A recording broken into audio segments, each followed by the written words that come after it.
हाय, welcome students.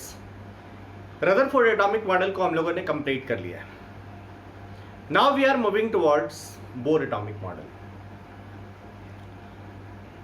Bore कुछ experimental analysis थे जिसने बोर को लीड किया।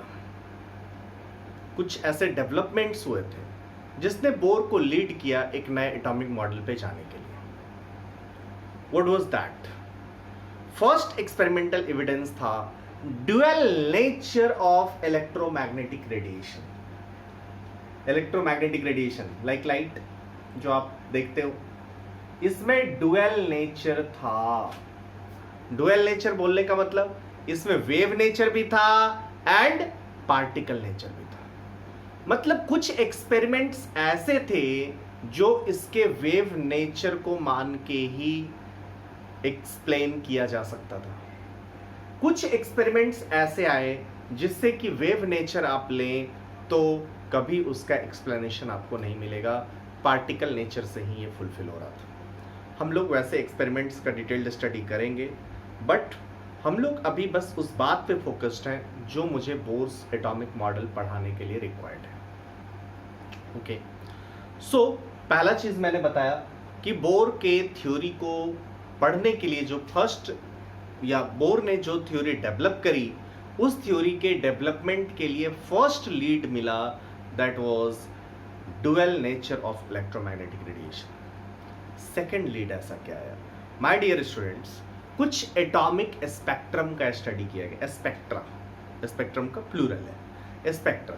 कुछ सर्टेन एटॉमिक स्पेक्ट्रा देखा गया और वो लाइन स्पेक्ट्रा आ रहा था। हम लोग आगे बात करेंगे व्हाट इज द स्पेक्ट्रम। और ये एक सेकेंड एविडेंस था जिससे कि हमें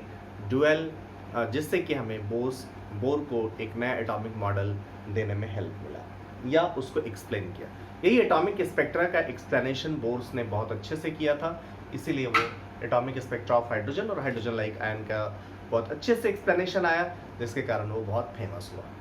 सो first thing which we are going to discuss is wave nature of electromagnetic radiation. हम लोग दोनों रेडिएशन की थोड़ी थोड़ी बातें करेंगे जितनी हमें ज़रूरत है, but wave nature of electromagnetic radiation की बात हम लोग अभी करेंगे। आप जानते हो वेव आप पढ़ोगे, थोड़े दिन के बाद आपको पढ़ाया भी जाएगा। कुछ बेसिक लेक्चर्स मैंने रजनी सर से डिमांड किया था, आईसीसी के कंटेंट्स और ये सब क्या क्या पढ़ाया जाता है, तो वो आप देख भी सकते हो, आप फिर से रिविजिट भी कर सकते हो, आपको पता भी है। मैं एक सिंपल सा वेव, मुझे जो वेव समझ आता है या मुझे जो समझानी है, वेव आप तक पहुंचानी है, वो सर्टेन एक से दो एग्जांपल्स मैं लेता हूँ। आप एक स्ट्रिंग वेव की बात करते हैं, जस्ट लाइक दिस। आप इसमें वेव क्रिएट करना चाहते हो, आप क्या करते हो? इसको up down up down up down up down up down up down up down create करते हो। इससे इधर वाले को up down up down motion कराते हो और यहाँ से एक वेव विजिट करता है। या आप इसको ऐसे कर लो,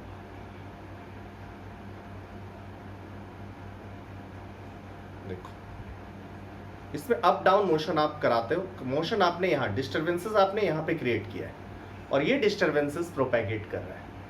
दिस इज लाइक, मैंने पहले स्ट्रिंग को थोड़ा स्लो करके दिखाया, एक वेव प्रोपेगेट किया है। मीन्स जब भी डिस्टर्बेंसेस का प्रोपेगेशन हो, this is a wave. Simple कहीं भी आप ले लो, लाइक ये तीन ब्लॉक्स रखे हुए हैं, जस्ट आप ये समझो, एक गिरा, आपने इससे डिस्टर्बेंसेस क्रिएट किया, इसको गिराया, इसको गिराया। दिस इज, आप एक पॉइंट पे डिस्टर्बेंसेस क्रिएट किए और ये प्रोपेगेट कर गया, दिस इज द वेव। आप जस्ट सिंपली आप कोशिश करें, एक बॉल को आप एक स्टोन को फेंकते हो वाटर में, वहाँ पे भी एक क्रिएट होता है, दैट इज द वेव। ठीक है, सो कोई भी डिस्टर्बेंसेस क्रिएट हो और वो डिस्टर्बेंसेस यदि प्रोपेगेट करे तो इसको हम लोग वेव बोलते हैं। Okay, it was 1870 like that. James Clerk Maxwell was the scientist. उन्होंने कुछ पॉइंट्स रखा। Okay my dear students, let's start. What is the electromagnetic radiation? समझिएगा, it was the early of 19th century 19th century के early में James Clerk Maxwell, उन्होंने कहा कि देखिए एक्सेलरेटेड चार्ज्ड बॉडी और इलेक्ट्रिक फील्ड के बीच कुछ ना कुछ रिलेशन होता है, अर्ली ऑफ 19th सेंचुरी। उन्होंने कहा कि भैया जब आप, जैसे आप वेव को बात कर रहे हो, तो वेव में आपने क्या देखा कि कुछ डिस्टरबेंसेस होने चाहिए जो प्रोपैगेट करें, कुछ डिस्टरबेंसेस हैं जो प्रोपैगेट करें, यही चीज आपने देखा। जब इलेक्ट्रोमैग्नेटिक रेडिएशन में भी वेव नेचर है तो यहां भी कुछ डिस्टरबेंसेस होना चाहिए। अर्ली ऑफ 19th सेंचुरी जब हम ट्राई कर रहे थे, या उस समय कुछ particle nature of electromagnetic radiation से हमारा काम नहीं हो रहा था। पार्टिकल नेचर ऑफ लाइट के बारे में नहीं, लाइट को हम पार्टिकल नेचर माने तो बहुत सारे चीज़ें हमारे एक्सपेरिमेंटल एनालिसिस को एक्सप्लेन नहीं कर पा रही थी। जेम्स क्लार्क मैक्सवेल ने क्या किया, उन्होंने जस्ट ये कहा कि भैया एक्सेलरेटेड चार्ज पार्टिकल और इलेक्ट्रोमैग्नेटिक रेडिएशन में कुछ रिलेशन है। व्हाट वाज दिस स्टेटमेंट, चलिए जल्दी। According to Maxwell, when electrically charged particle moves under acceleration, electrically charged particle moves under acceleration, ये क्या ड्रॉबैक्स ऑफ रदरफोर्ड मॉडल था ना। electrically charged particle moves under acceleration, alternating electric and magnetic field are produced and transmitted। मतलब electric and magnetic fields produce करता है। जब accelerating charge particle को आप एक्सेलरेट करते हो तो वो alternating electric and magnetic field produce करता है। अब जरा समझो, मुझे जो समझ आता है साउंड वेव है। साउंड वेव में क्यों, कैसे ये होता है, आप बोलते हो कि एयर पार्टिकल्स मूव कर रहे हैं, एयर पार्टिकल्स वाइब्रेट कर रहे हैं, इसके कारण डिस्टर्बेंसेस क्रिएट होता है और ये प्रोपैगेट करता है। ठीक है। स्ट्रिंग वेव में आप क्या कहते हो कि string particles up and down motion कर रहा है, यही कंटिन्यू होता है और ये मूव करता है, ये प्रोपैगेट करता है। सो यहाँ पे मतलब कोई ना कोई एसएचएम तो होना चाहिए सच दैट कि कोई इलेक्ट्रोमैग्नेटिक रेडिएशन हो। तो इस केस में भी मतलब इलेक्ट्रोमैग्नेटिक रेडिएशन के केस में electric field and magnetic field vibrate करते हैं। ठीक है। सो यहाँ पे electric field, alternate electric field and magnetic field produce होता है और वही ट्रांसमिट करता है। These fields are transmitted in the form of electromagnetic wave और electromagnetic radiation। एक्चुअली यहाँ पे होता क्या है भैया, आगे मैं अभी बताने वाला भी हूँ कि इलेक्ट्रिक फील्ड, मैग्नेटिक फील्ड और direction of propagation of light, ये तीनों परपेंडिकुलर होता है। मीन्स इलेक्ट्रिक फील्ड यदि इधर वाइब्रेट कर रहा है, मैग्नेटिक फील्ड इधर एसएचएम कर रहा है, इलेक्ट्रिक फील्ड इधर, मैग्नेटिक फील्ड इधर और वेव ऐसे चल रहा है।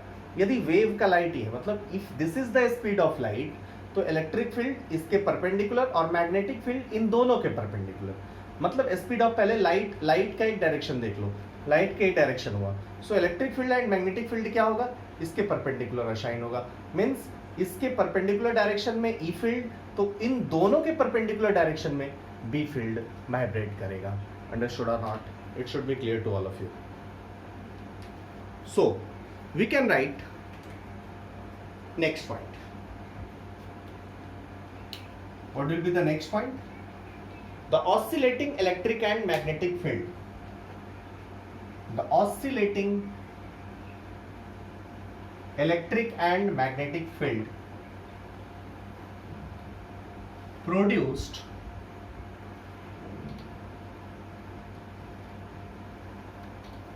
the oscillating electric and magnetic field produced by oscillating charge particles. The oscillating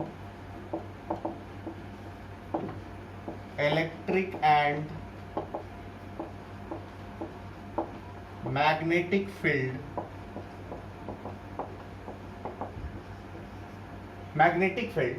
produced किसके द्वारा? Produced by oscillating charge particle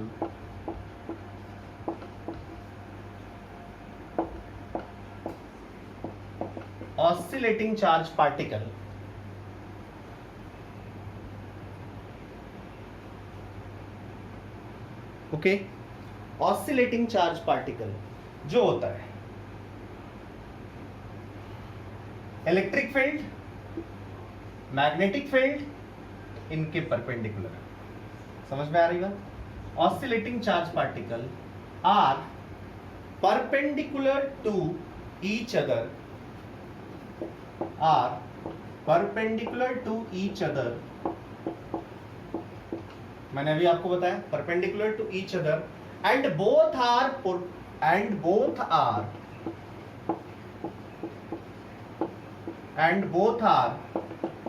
perpendicular to the direction of propagation of wave, perpendicular to the direction of propagation of wave। मतलब आज के बाद कभी भी आपको बोलेगा भैया इलेक्ट्रोमैग्नेटिक वेव कैसे प्रोपेगेट करता है और उसमें इलेक्ट्रिक फील्ड मैग्नेटिक फील्ड कैसे होते हैं, आप बोलोगे आप एक इलेक्ट्रोमैग्नेटिक वेव का डायरेक्शन पहले असाइन कर दीजिए। यदि इधर जा रहा है तो इसके परपेंडिकुलर डायरेक्शन में ई फील्ड ऑसिलेट करेगा एंड बी फील्ड उसके परपेंडिकुलर, इन दोनों के परपेंडिकुलर। मतलब ई फील्ड और बी फील्ड दोनों परपेंडिकुलर होंगे और इन दोनों के परपेंडिकुलर डायरेक्शन में प्रोपेगेशन ऑफ वेव होगा। ई फील्ड का ऑसिलेशन किसी एक डायरेक्शन में होगा, उसके परपेंडिकुलर डायरेक्शन में बी फील्ड का ऑसिलेशन होगा and direction of propagation of wave इन दोनों के परपेंडिकुलर डायरेक्शन में होगा। So it should be clear to all of you.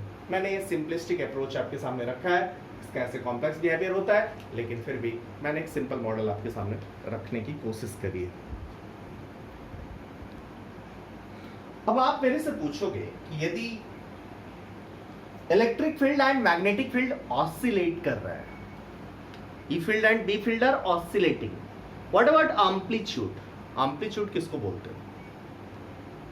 जब आप ऑसिलेट कर रहा है तो दो एक्सट्रीम, मतलब ये मिड पॉइंट होगा और मिड पॉइंट के ऊपर जा रहा होगा और नीचे जा रहा होगा। जैसे यहाँ पे मैं बताऊं, this one is the mid point, mid point से एक बार इधर गया, फिर रिटर्न हुआ, फिर यहां गया, मिड पॉइंट से इधर गया, वापस से क्या हुआ, रिटर्न हुआ।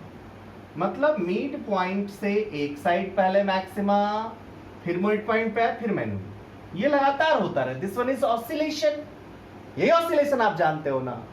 If this one is the oscillation, तो मिड पॉइंट से जो एक साइड मैक्सिमम डिस्टेंस है उसी को हम लोग बोलेंगे एम्पलीट्यूड। ओके, सो आप मेरे से पूछोगे कि भैया जब ये एम्पलीट्यूड, जब ये ऑसिलेट कर रहा है, oscillating electric field and magnetic field को आपने एसोसिएट किया है, तो electric field and magnetic field को, मतलब oscillatory electric field and magnetic field के एसोसिएट करने के बाद आपको ये तो समझ में आना चाहिए कि भैया ये oscillatory electric field magnetic field में एम्पलीट्यूड क्या दोनों का सेम होता है या अलग होता है। आपके मन में ये क्वेश्चन आएगा।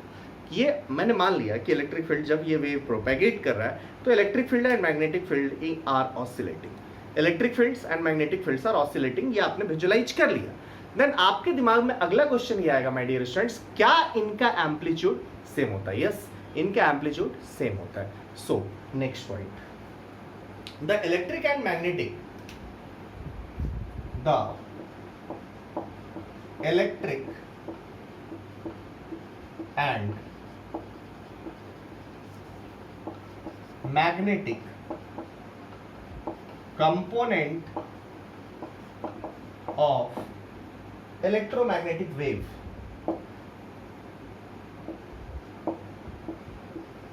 ठीक है भैया, of electromagnetic wave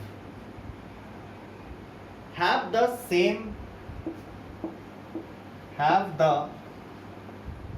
same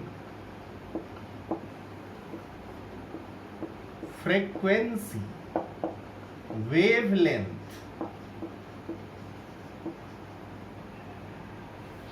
same frequency, wavelength, speed and amplitude।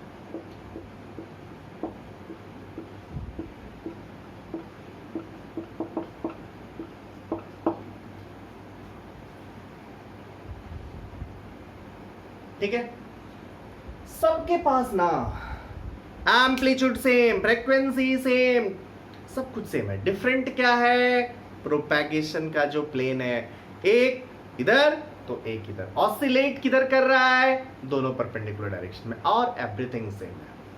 समझ में आ गया होगा।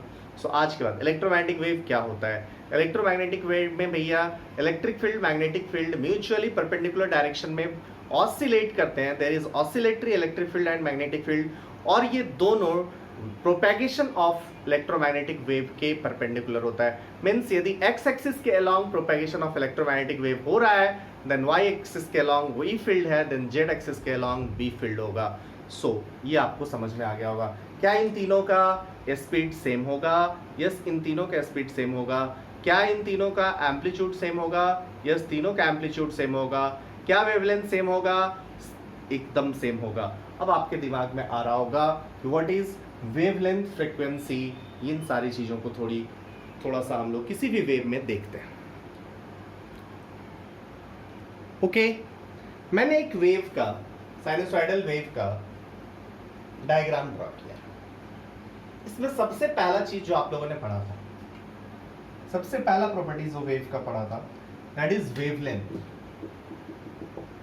आप देखो एक वेव का पीक है, यहां पे भी एक पीक है, वैसे ही दो सक्सेसिव मिनिमा ले लो, एक ये है एक ये है, मतलब सेम फेज, कोई सा भी सेम फेज लीजिए, यहां पे जो फेज है वही यहां फेज।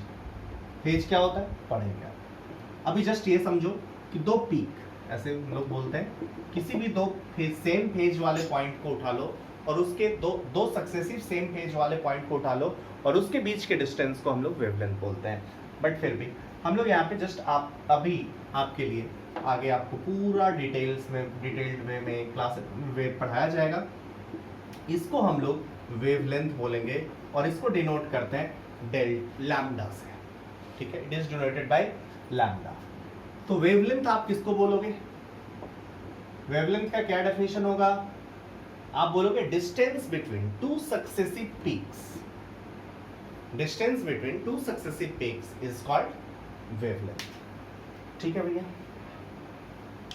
अब वेवलेंथ बड़ा होगा या छोटा हो सकता है। वेवलेंथ को जनरली हम लोग नैनोमीटर, एंगस्ट्रॉम, यदि 1 एंगस्ट्रॉम बोले तो 10⁻⁻10 मीटर होगा, 1 नैनोमीटर बोले तो 10⁻⁹ मीटर होगा।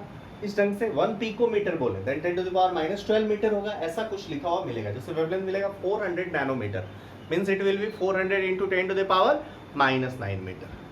अंडरस्टूड और नॉट? इसका पिक इतना है, क्लियर होना चाहिए। नेक्स्ट,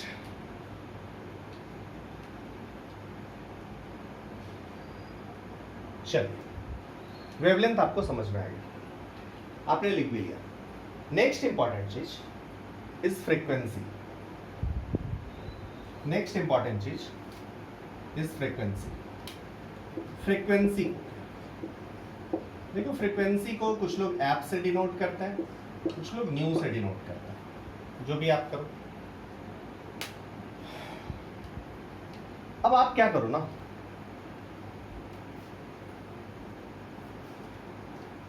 आप किसी एक पॉइंट पे बैठ जाओ। लेट अस सपोज आप यहां पे बैठ गए, ये तो वेव, साइनोसॉइडल वेव है, आप इस पॉइंट पे बैठ गए, 1 सेकेंड टाइम इंटरवल ले लो। पहला वेव पास किया यहां से, मतलब ये बढ़ता गया, ये वेव आपसे ये आता चला गया, ये वाला पॉइंट यहां आ जाएगा, मतलब एक पूरा वेव पास कर गया।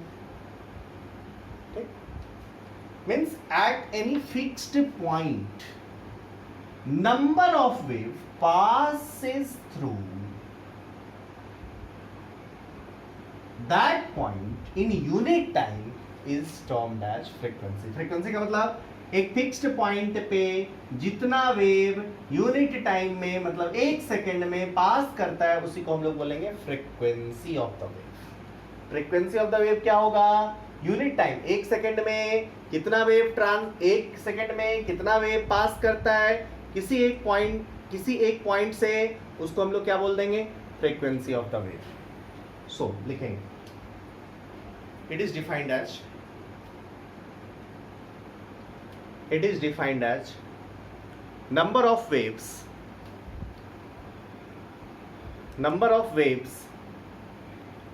that passes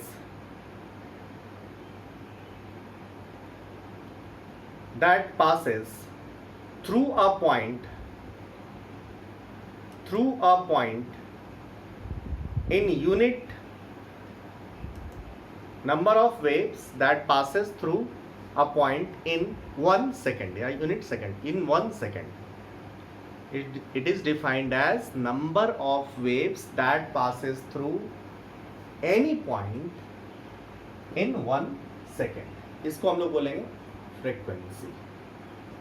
अच्छा, नेक्स्ट वेव नंबर की बात करें. देखो वेव नंबर को हम लोग क्या कहते हैं, कैसे डिफाइन करते हैं. तो 1 मीटर का आप लेंथ ले लीजिए और 1 मीटर लेंथ में जितना वेव होगा ना उसी को हम लोग बोलेंगे वेव नंबर. अंडरस्टूड और नॉट. 1 मीटर का आप लेंथ ले लो और 1 मीटर में जितना भी वेव लेंथ होगा या यूनिट डिस्टेंस ले लो, उसमें जितना भी नंबर ऑफ वेव होगा उसको हम लोग बोलेंगे वेव नंबर. तो चलो लैम्डा मीटर में 1 वेव, सो 1 मीटर में 1 by lambda wave. So wave number next thing होगा माय डियर स्टूडेंट्स. और वेव नंबर को हम लोग डिनोट करते हैं वेव नंबर को हम लोग my dear students. So next is wave number को हम लोग न्यू बार से रिलेट करेंगे. एंड आपको बताया 1 मीटर में कितना वेव, सो न्यू बार क्या हो जाएगा 1 बाई लैम्डा. यूनिट इसका क्या हो जाएगा मीटर. ऐसा यूनिट की बात करें मीटर इनवर्स. अच्छा, फ्रीक्वेंसी का यूनिट लैम्डा का वेव बता दिया था. फ्रीक्वेंसी का पर number of wave passes through पर सेकेंड और हर्ट्ज. फ्रीक्वेंसी का यूनिट पर सेकेंड और hertz. should be clear to all of you. Next is time period.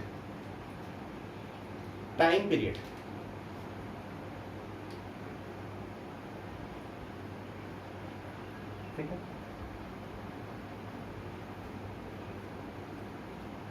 देखिएगा, it is defined as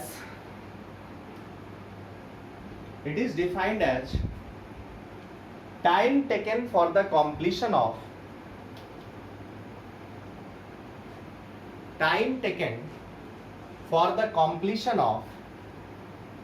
one wave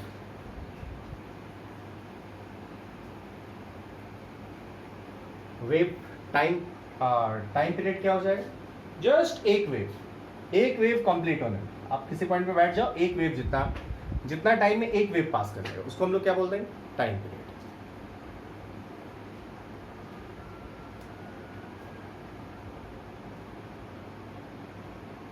ठीक है.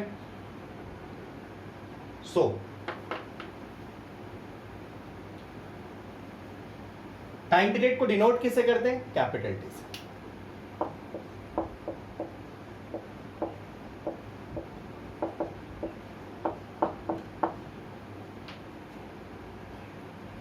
Time period is denoted by capital T. इसका unit क्या हो जाएगा सेकेंड. ओके, इतना आपको समझाया गया था.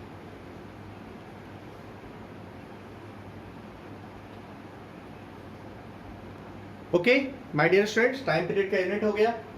सो we are moving to next point. क्या होगा नेक्स्ट पॉइंट. देखो भाई, आपने अभी से पहले क्या देखा.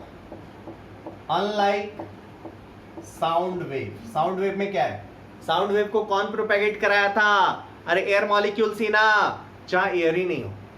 मतलब आप स्पेस में चले जाओ जहां कुछ है नहीं, एयर नहीं, वहां जाके आप किसी को भी आई लव यू बोलो, देयर इज नो टेंशन. अरे सुनेगी तब ना चप्पल मारेगी यार, सुनेगी ही नहीं, कोई टेंशन होगा ही नहीं. अंडरस्टूड और not. So unlike sound wave या फिर कौन सा वेव, आपने वाटर वेव या फिर स्ट्रिंग वेव पढ़ा, स्ट्रिंग वेव पढ़ा, ये सब स्ट्रिंग वेव, साउंड वेव, इन सब के लिए क्या चाहिए? एक मीडियम रिक्वायर चाहिए। But electromagnetic wave do not require medium, unlike sound wave, string wave, EM wave do not require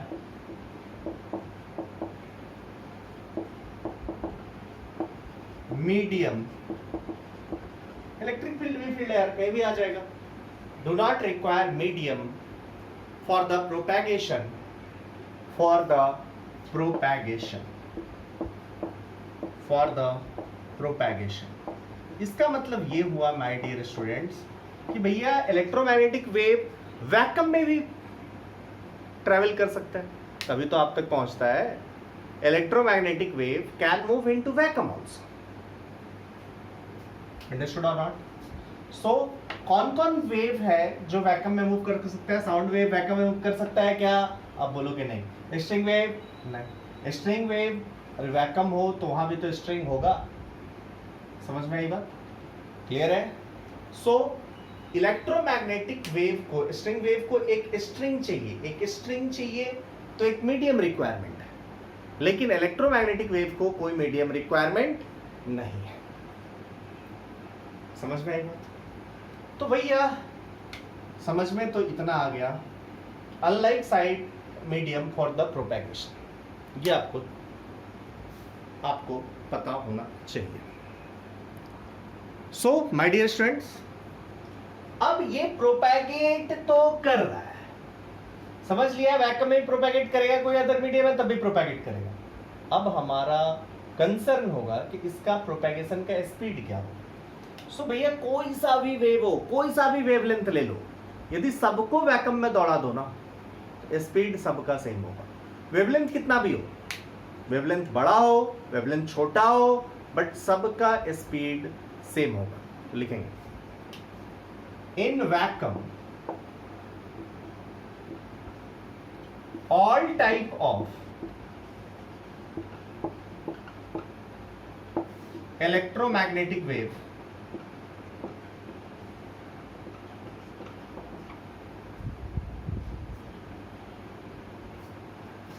या रेडिएशन, इलेक्ट्रोमैग्नेटिक रेडिएशन हैव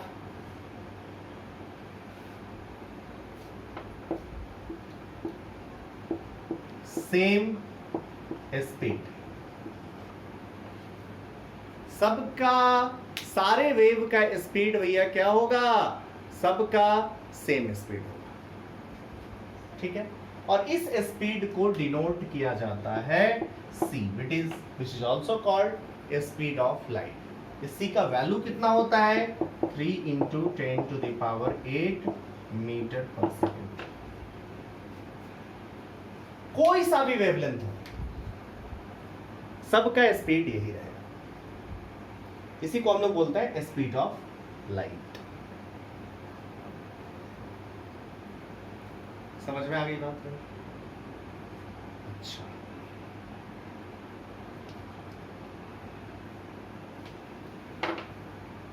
अब एक चीज आपको समझने की जरूरत है my dear students.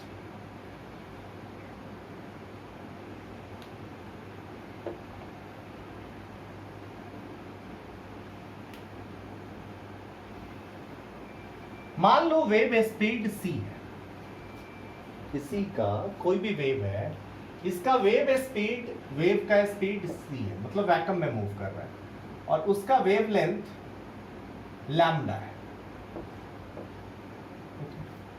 So frequency और लैम्डा में क्या रिलेशन होगा? सॉरी मैंने एक गामा बना दिया, लैम्डा है। फ्रीक्वेंसी और वेवलेंथ में क्या रिलेशन होगा? चलो देखो, 1 सेकेंड का टाइम आपको लेना है। फ्रीक्वेंसी किसको बोले थे? फ्रीक्वेंसी हम लोगों ने किसको बोला था? 1 सेकेंड में जितना वेव आ जाएगा, आप इस पॉइंट पे हो, 1 सेकेंड में जितना वेव आ जाएगा। चलो 1 सेकेंड में आपको पता है वेव किस स्पीड से मूव कर रहा है, तो वेव का जो प्रोपैगेशन हो रहा है वो c मीटर पर सेकेंड से प्रोपैगेशन हो रहा है। वैक्यूम की बात कर रहे हैं हम लोग, या वेव का स्पीड कुछ भी है, चलो वेव का स्पीड मैंने c नहीं, वेव का स्पीड वैक्यूम में नहीं कहीं और ही ले लिया, सो कहीं भी कॉमन लिया, वेव वैक्यूम होगा तो v के इक्वल होगा।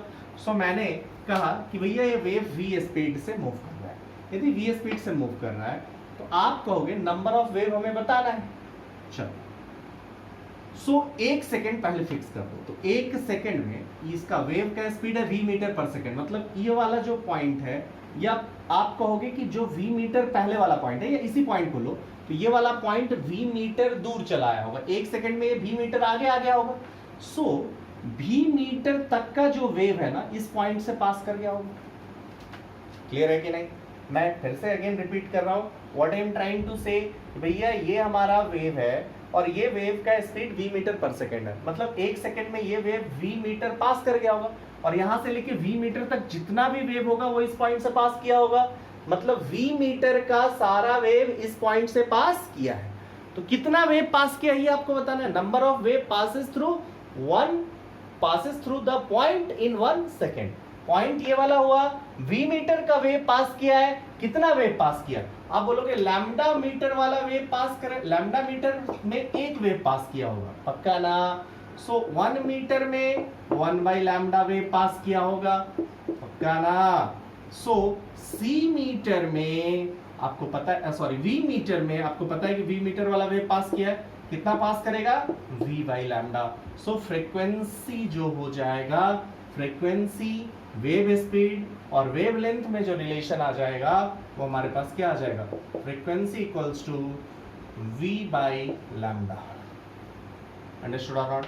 v is speed of light, या बोलेंगे फ्रीक्वेंसी को न्यू से रिप्लेस करें और वेव स्पीड को c से, तो ये क्या हो जाएगा? c/लैम्डा।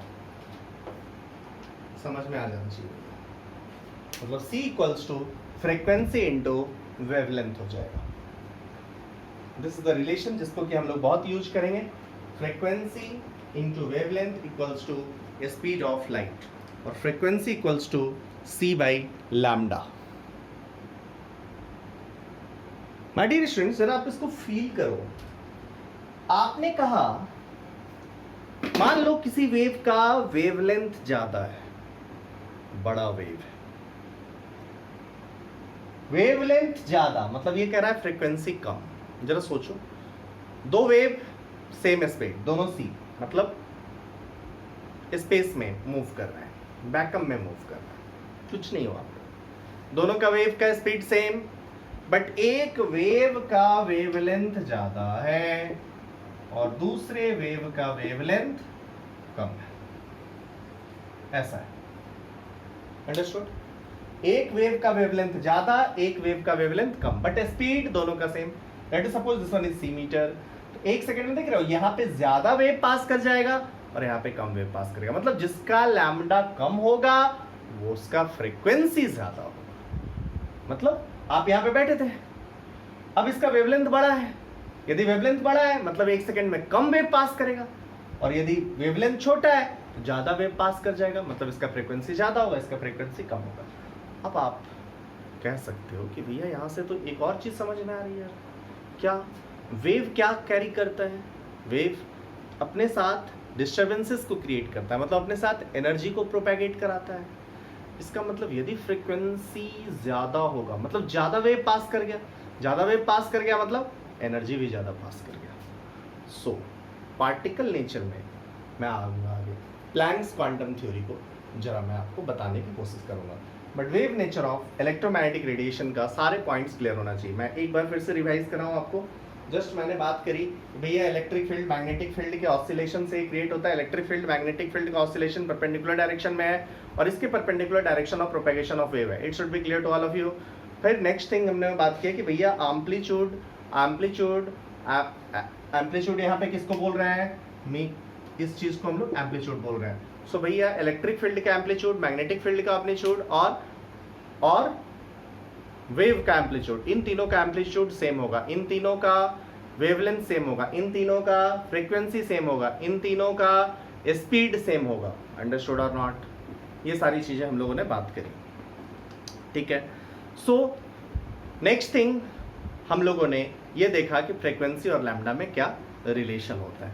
यदि लैम्डा ज्यादा फ्रीक्वेंसी कम, लैम्डा कम, फ्रीक्वेंसी ज़्यादा। अंडरस्टूड और नॉट? क्लियर है मेरे भाई? So now come to some questions. Okay, my dear students, let's solve a question.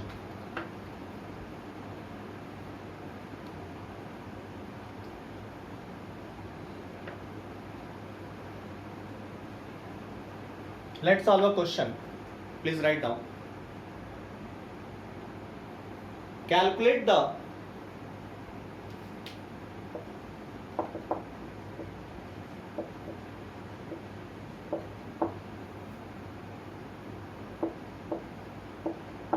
frequency of light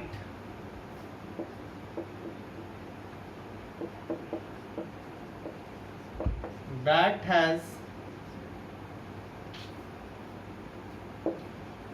a wavelength of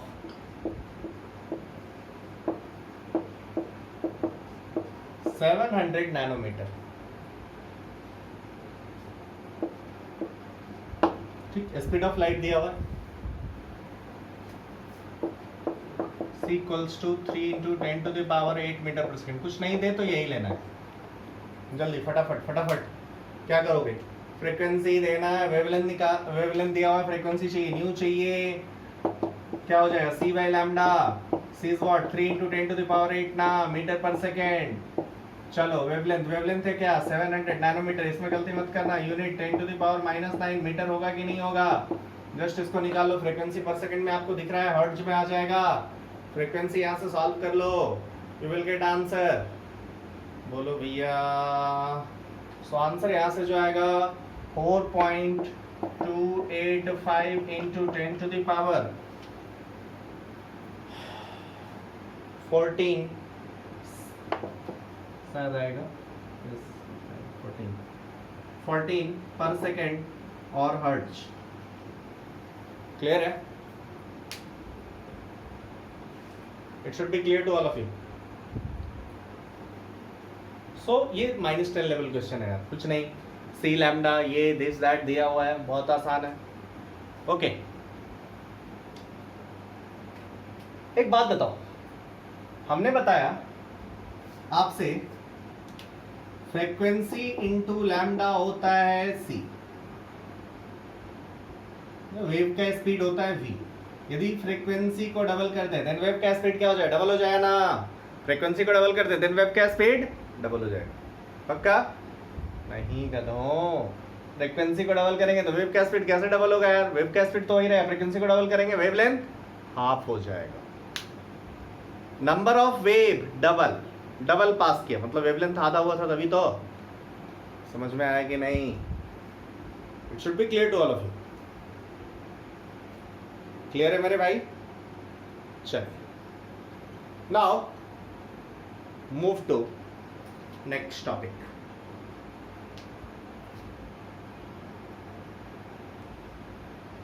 okay my dear students, मैंने आपको पहले ही बोला था लाइट में या इलेक्ट्रोमैग्नेटिक वेव में डुअल नेचर होता है।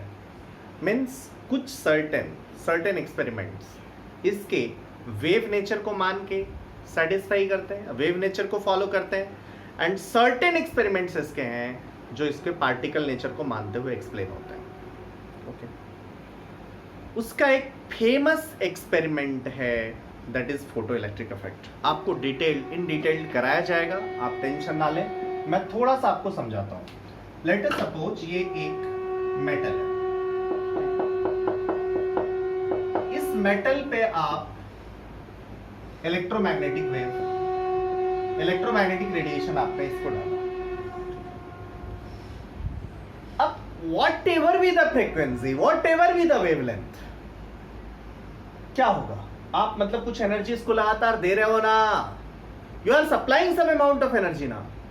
कुछ देर के बाद इससे इलेक्ट्रॉन बाहर आ जाना चाहिए। मेटल है, फ्री इलेक्ट्रॉन है, ये बाहर आना चाहिए। अब इसमें मत आप सोचना कि कैसे आएगा, नहीं, वो आता है। ठीक है, इसी चीज को हम लोग बोलते हैं photoelectric phenomenon. Photoelectric effect हम लोग आगे पढ़ेंगे। फोटो इलेक्ट्रिक फिनोमेनॉन या photoelectric effect. Wave nature भी माने तो ये कुछ टाइम लेना चाहिए था और हर फ्रीक्वेंसी वाला लाइट इसको एमिट करना चाहिए।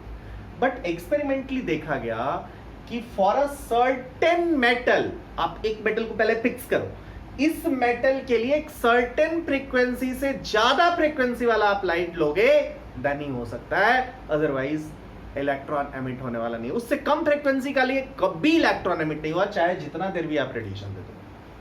इसका मतलब ये वाला जो एक्सपेरिमेंट था या इसके जो रिजल्ट आए ये बहुत शॉकिंग था वेव नेचर मानने वाले लोगों के लिए। इसके पास इसका कोई भी उनके पास उपाय नहीं था कि कैसे अब वेव नेचर को बताया जाए, नहीं ये भी वेव नेचर से एक्सप्लेन हो रहा है। सो आगे चलेंगे हम लोग। आइंस्टीन ने इस पर कुछ सजेस्ट किया कैसे हम लोग करें। सो मैक्स प्लैंक बड़े बेचारे अच्छे इंसान थे, उन्होंने कहा, अपनी थ्योरी दिया, कहा आप इसको ऐसा मत मानो कि एटम या फिर मॉलिक्यूल इसमें जो एनर्जी या तो एमिट कर रहा है या एब्जॉर्ब कर रहा है, आप इसको कंटिन्यूअस मैनर में मत मानो, वेव के रूप में जा रहा है, कंटिन्यूअसली आ रहा है, ऐसा नहीं। उसने कहा कि जस्ट ये डिस्क्रीट फॉर्म में आता है, एक जस्ट मिठाई के बंडल की तरह। अंडरस्टूड? जस्ट लाइक डिस्क्रीट होता है। डिस्क्रीट मतलब कुछ ऐसा, एक एक पैकेट के फॉर्म में ये वेव आता है। जस्ट लाइक आप यदि कभी ऑब्जर्व किए होंगे, एक होल हो, ठीक है, हालांकि वो होता अलग है बट फिर भी होल हो, और उससे एक छोटा सा पूरा रूम में अंधेरा और लाइट आ रहा हो, उसमें आपको जो एयर में जो पार्टिकल्स है ना वो पूरा उस ढंग से दिखते हैं। आप उसको मत मानो, लेकिन उसी ढंग से आप सोचो कि वही लाइट उसी फॉर्म में प्लैंक ने कहा वैसे ही लाइट आता है। अंडरस्टूड? सो लाइट इस फॉर्म में आता है। लाइट जो है एनर्जी का छोटे पैकेट्स के फॉर्म में आता है, ये कंटिन्यूअस नहीं होता, और इस सबसे छोटे फॉर्म को हम लोग बोलते हैं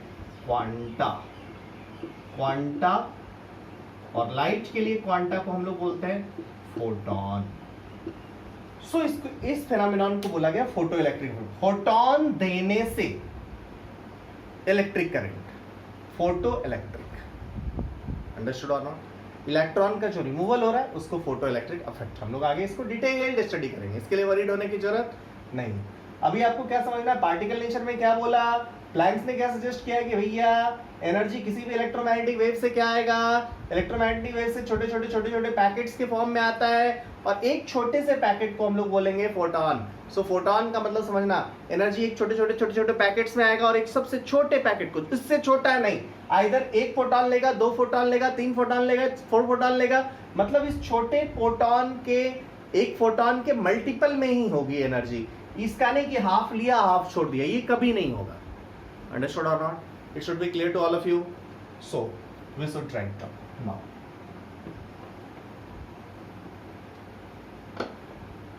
What was the Planck's quantum theory? Heading डाल लीजिए, Planck's quantum theory.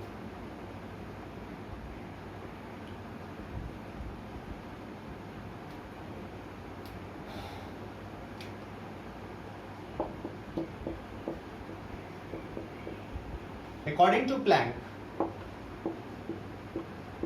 क्या? According to Planck, क्या?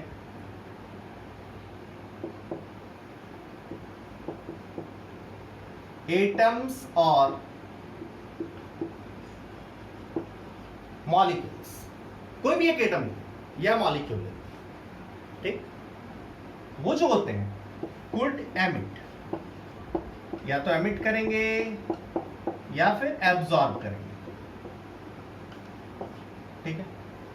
कुड एमिट और एब्जॉर्ब एनर्जी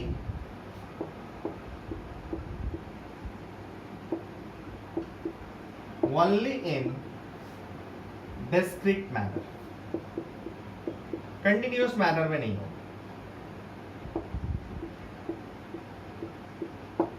अंडरस्टूड और not? Only in discrete manner. Understood? Okay, my dear students.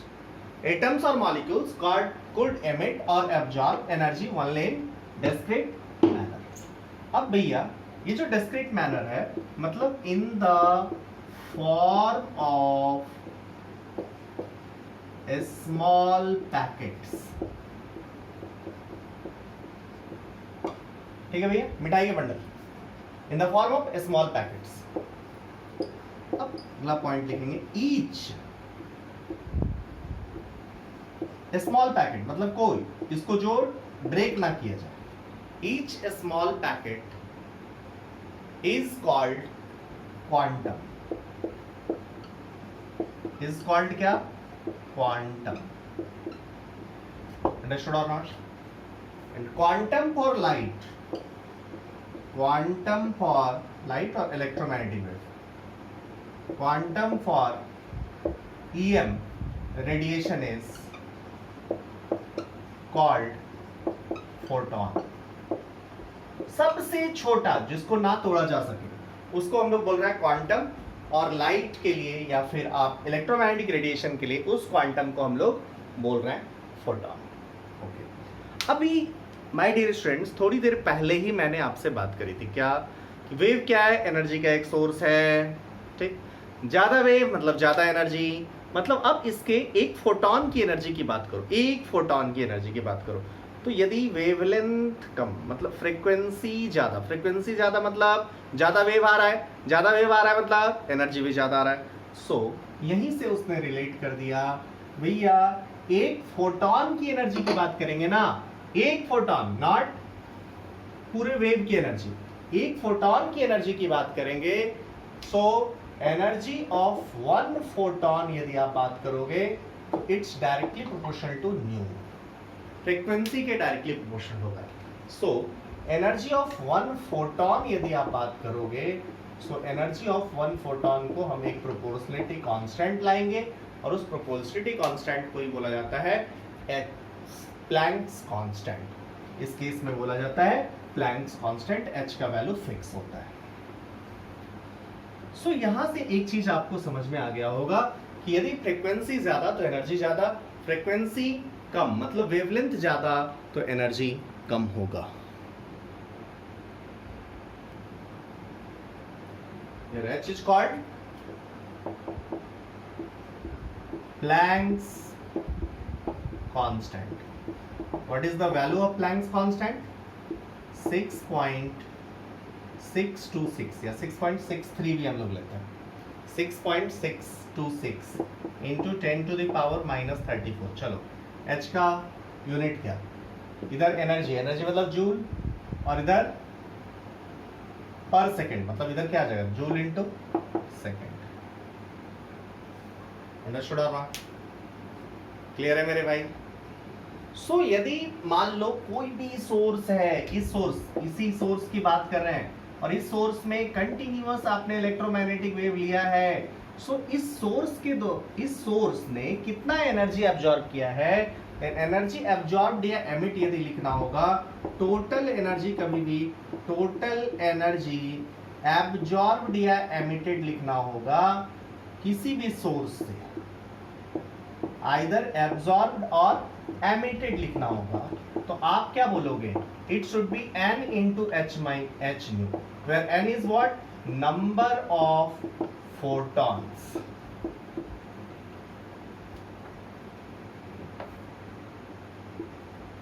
photons absorbed or emitted. Understood or not? Number of photons absorbed or emitted मतलब वो n होगा, और n कोई एक natural number ही होगा. 1 2 3 4 5 6 7 8 10 120 1 लाख ऐसा कुछ होना चाहिए. So it should be clear to all of you.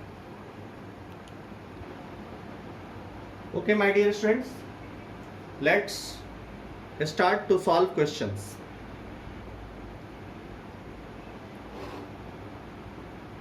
First question is taken from AIPMT और NEET 2011 का क्वेश्चन है.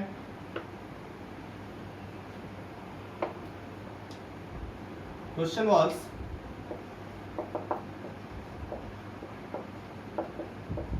E1 and E2 are 25 electron volt and 50 electron volt respectively. E1 and E2 are 25 electron volt and 50 electron volt respectively. The relation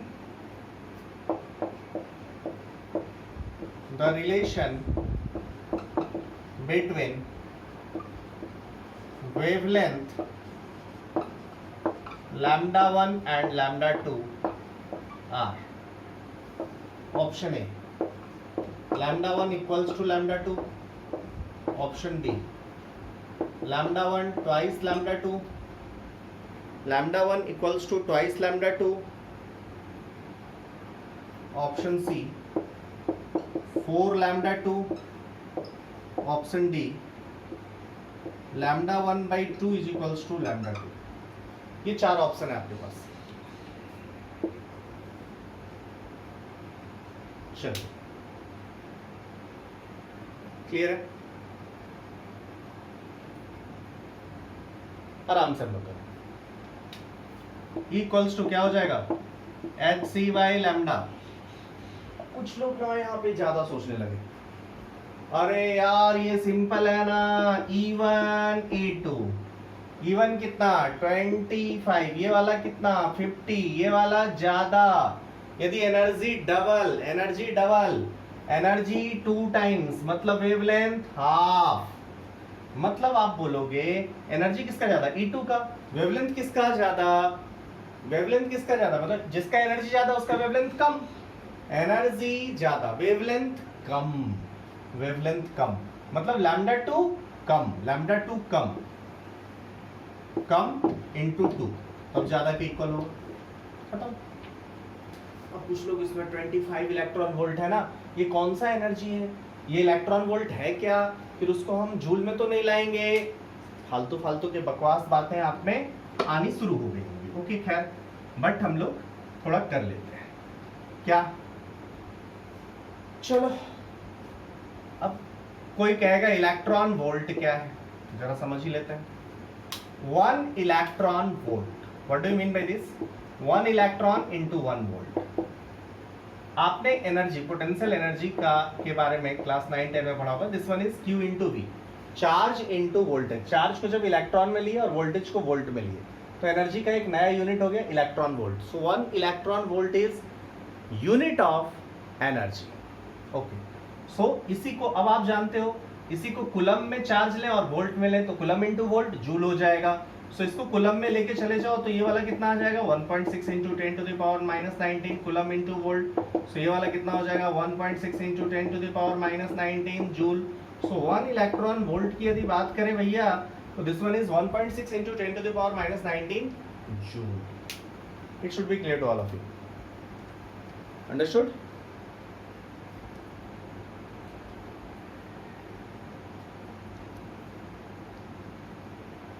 This question was asked in NET 2011. चलिए इसी साल JEE Main 2011 ने भी same concept पे question पूछा. लिखेंगे उसको.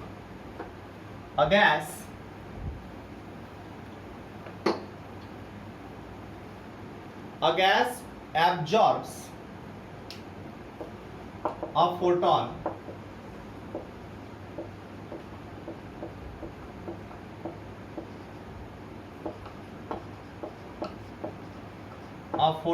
of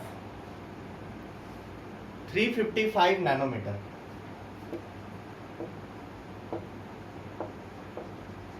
ठीक है.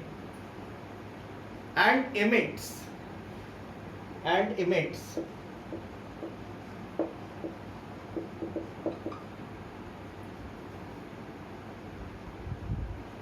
2 photons. ठीक है. if wavelength of one photon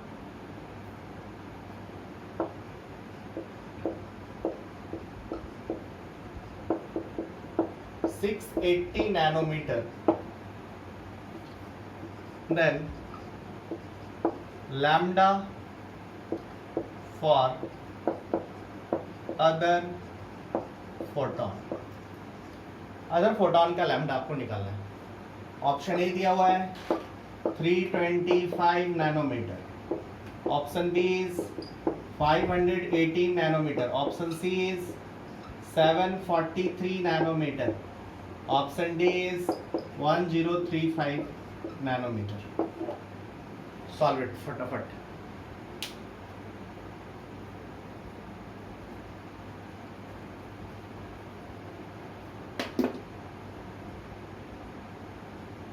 चलिए let's solve it.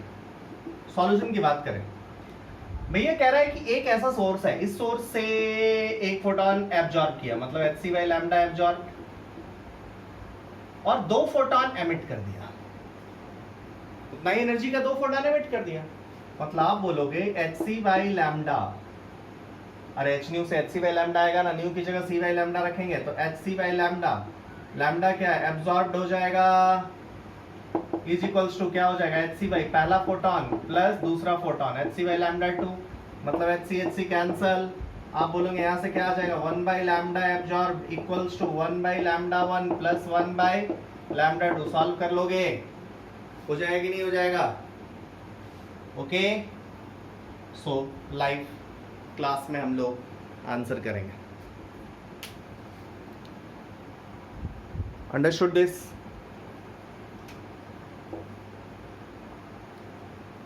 Now next एक और क्वेश्चन जेईई मेन का हम लोग लाइव क्लास में लेंगे, इसी पे based.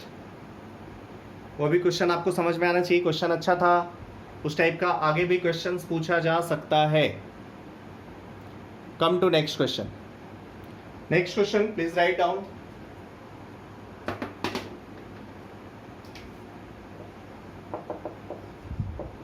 $100 watt bulb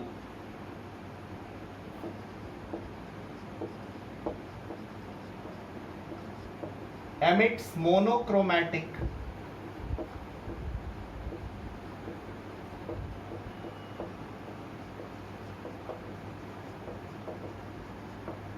monochromatic radiation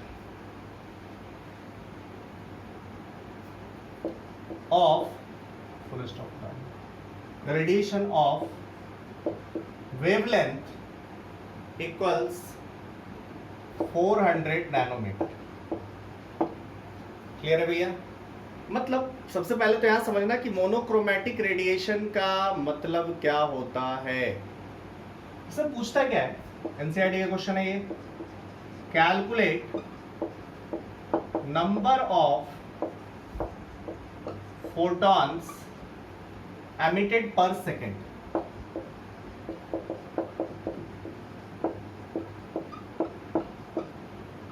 इसमें पूछता क्या है, ये नंबर ऑफ फोटॉन्स एमिटेड पर second, number of photons emitted पर सेकेंड ही आपसे पूछेगा। चलिए इसको सॉल्व करते हैं। ये भी क्वेश्चन आपसे पूछा जा सकता है, कैसे सॉल्व करेंगे इन डिटेल हम लोग बात करते हैं। मतलब आप जरा समझना, एक लाइट सोर्स है,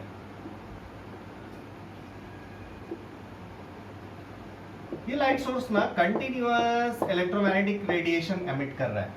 हम लोग जो नॉर्मल घर में लाइट सोर्स यूज करते हैं उसका वेवलेंथ, वो डिफरेंट वेवलेंथ का मिक्सचर होता है, वो ढेर सारा फ्रिक्वेंसी का मिक्सचर होता है लाइट का। लेकिन ये मोनोक्रोमैटिक है। मोनोक्रोमैटिक बोलने का मतलब क्या है कि उसका एक वेवलेंथ वाला लाइट प्रोड्यूस कर रहा है, यूनिफॉर्म वेवलेंथ है, एक ही वेवलेंथ है। वो कौन सा दे रहा है? 400 नैनोमीटर। मतलब वो बल्ब का सोर्स 400 नैनोमीटर लाइट वाला वेवलेंथ ही एमिट कर रहा है। ओके, सो अब ये वाला वेव 400 नैनोमीटर वेवलेंथ का इलेक्ट्रोमैग्नेटिक रेडिएशन एमिट कर रहा है, तो एक सेकंड में कितना फोटोन एमिट कर रहा होगा ये आपको निकालना है। बल्ब का पावर दिया हुआ है 100 वाट। 100 वाट मतलब जूल पर सेकंड, मतलब एक सेकंड में वो 100 जूल एनर्जी प्रोड्यूस कर रहा है। सो सबसे पहली बात तो आपको ये समझ आएगी, एनर्जी रिलीज्ड पर सेकेंड कितना हो गया? 100 जूल। 100 जूल भैया वो 1 सेकेंड में लूज कर रहा है। Let number of photons emitted per second is equals to x। 1 second में x फोटोन एमिट किया है और 1 सेकेंड में कितना एनर्जी रिलीज किया? 1 सेकेंड में कितना एनर्जी रिलीज किया? अरे बोलो 100 जूल। तो आप बोलोगे x फोटोन का टोटल एनर्जी कितना हो गया? आप बोलोगे x into H C by lambda. ये टोटल एनर्जी रिलीज किया और ये किसके इक्वल है? 100 जूल के। अरे बोलो मेरे भाई, तो x का वैल्यू यहां से नहीं निकल जाएगा? 100 into lambda by h into C. समझ में आ रहा होगा बात? सो अब जस्ट लैम्डा रखिए, h का वैल्यू रखिए, c का वैल्यू रखिए, आपका क्वेश्चन इजीली सॉल्व हो जाएगा। सो इस तरीके से इस क्वेश्चन में प्रोसीड करते हैं हम लोग। जस्ट लाइट का पहले पावर देखते हैं, मतलब 1 सेकंड में कितना जूल एनर्जी एमिट किया है ये देखते हैं और इसी को जस्ट सॉल्व कर देते हैं। एक्स फोटोन मानो एक्स फोटोन का टोटल एनर्जी जस्ट इक्वेट करो, you will get answer. Questions बहुत सारे हो सकते हैं, मैंने आपको रफली आइडिया दिया इस पूरे सेक्शन में इलेक्ट्रोमैग्नेटिक वेव का। मैंने वेव नेचर और पार्टिकल नेचर की बात करी, ऑब्वियसली कुछ एक्सपेरिमेंटल रिजल्ट्स के बारे में बात करेंगे, इन डिटेल्ड हम लोग स्टडी करेंगे फोटो इलेक्ट्रिक इफेक्ट का, फिर हम लोग आगे भी बातें करेंगे। So thank you for watching this lecture.